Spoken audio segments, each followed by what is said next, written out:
Over the years, Zambia has signed two children's rights declarations. The United Nations Convention on the Rights of the Child ratified it in 1991, and the African Charter on the Rights and Welfare of the Child. Since then, there have been several developments concerning children's rights through both legal and administrative changes. However, the legal and policy frameworks for children and investments in education and child protection remain insufficient. Zambia struggles to meet the needs of its childhood-aged population subjected to severe poverty. Zambian children are faced with challenges like child marriage and child labor.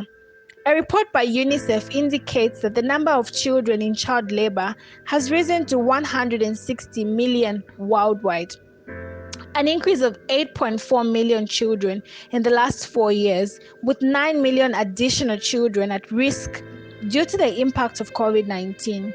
Child labor can result in extreme bodily and mental harm and even death. It can lead to slavery and sexual economic exploitation, and in nearly every case, it cuts children from schooling and restricting their fundamental rights and threatening their futures. 11-year-old Yvonne goes to the market every single day after school to sell water. She explains more about how she moves and why she has to cover a long distance to the market every single day.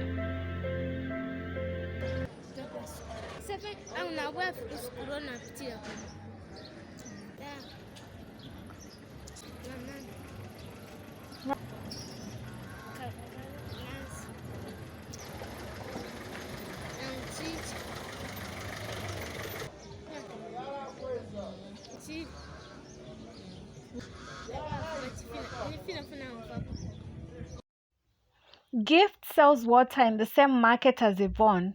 She explains that she comes to the market every day after school. The money she makes helps the family sustain themselves.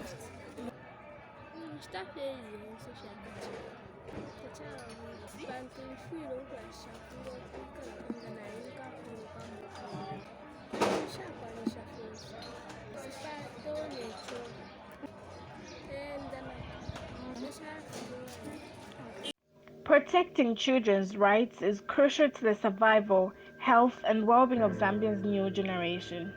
Gracious Zulu, coordinator for the Children's News Agency under the Media Network on Children's Rights and Development that deals with advocacy for the rights of children, explains further on the progress they have made to deal with child labor. Name's Gracia Sulu, and I'm the coordinator for the Children's News Agency, a project under a non-government organization which deals with advocacy for children's rights, namely Media Network on Child's Rights and Development. Have made progress in terms of child labor. Now, when we look at child labor and we look at our community, I'll make reference to Luansha because that's my area of operation. What usually happens, what we've discovered as an organization or as the Children's News Agency is there is no much sensitivity inside in the deep communities. Sensitivity is done in the urban setup, but had cases where parents send very young little girls to go and fetch water. It's not mainly because they want to, but it's the situation at hand because of the high poverty levels and for example, no access to proper quality education due to distances. We find that children end up spending most of their days doing their work, doing house chores. Nation, we are still very far in terms of getting to that point where even in the rural setup, people fully understand what child labor is. In the next few years to come, we need to seriously work towards a goal where rural areas have proper access to information about child labor and not just the urban setup. More work needs to be done on ground. Places where children are forced to to to plow on on a 1 acre farm for days so that they can earn a living. That is total child labor, because at the end of the day the child is being disadvantaged. They are not getting what they need.